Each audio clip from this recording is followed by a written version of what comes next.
વિસ્તારમાં જંગલી વેલોનો જમાવડો ક્યારે કરાશે દૂર? પાદરા તાલુકાના ચિત્રાલ ગામે રાઘો તલાવડીથી લઈ કહાનવા ઠાકુરપુરા વિસ્તારને જોડતી નળી કંઈક વર્ષોથી ખરાબ જંગલ જેવી હોવાથી આજુબાજુના નાગરિકો તેમજ સ્કૂલે જતા નાના બાળકો અને કોલેજે જતા છોકરા છોકરીઓ આવવા જવા માટે ખૂબ જ તકલીફ પડી રહી છે। રાત્રે રસ્તા પર સાપ અને જંગલી જાનવર પણ ફરતા હોય છે। રસ્તાની બંને સાઈડમાં જંગલી વેલો અને ઝાડ અંદર સાપ ફરતા હોય છે અને કોઈ પણ આમ નાગરિકને કંઈક થાય તો તેનો જવાબદાર કોણ? અને આ નેડિયાની સમસ્યાના માટે તંત્રને વારંવાર રજૂઆત કરવામાં આવી છતાં પણ અત્યાર સુધી કોઈ પણ સમસ્યાનો હલ તંત્ર દ્વારા કરવામાં આવ્યો નથી।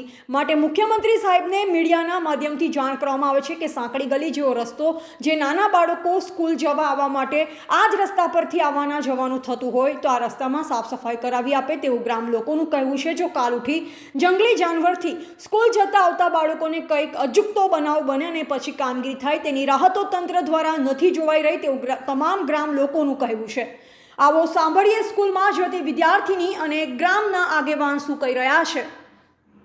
રિપોર્ટર સરફરાઝ દીવાન, મધ્ય ગુજરાતનો અવાજ ન્યૂઝ, પાદરા, વડોદરા। કોલેજ જવામાં બહુ તકલીફ થાય છે। આ રસ્તો છે ને ચોમાસામાં બહુ જ કીચડ થઈ જાય છે, જવામાં બહુ તકલીફ થાય છે।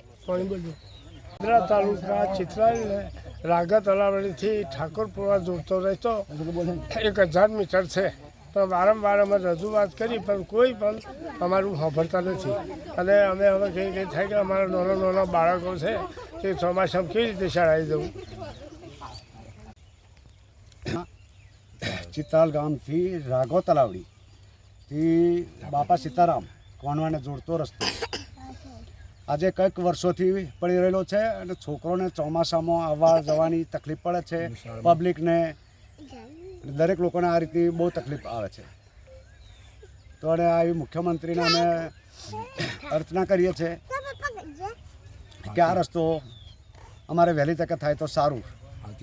આવતી ચૂંટણીમાં તો અમે તમારું ચૂંટણી વિશે તો અમે વિચારીએ જ છે, પણ અમારું તો કોઈ પબ્લિક વિચારતું જ નહીં કે આ રસ્તો અમારે બનાવવો કે નહીં બનાવવો। આજે ગઈડીઓની હોય પેઢી જતી રહી તો કોઈ આ રસ્તા વિશે વિચાર્યું જ નથી।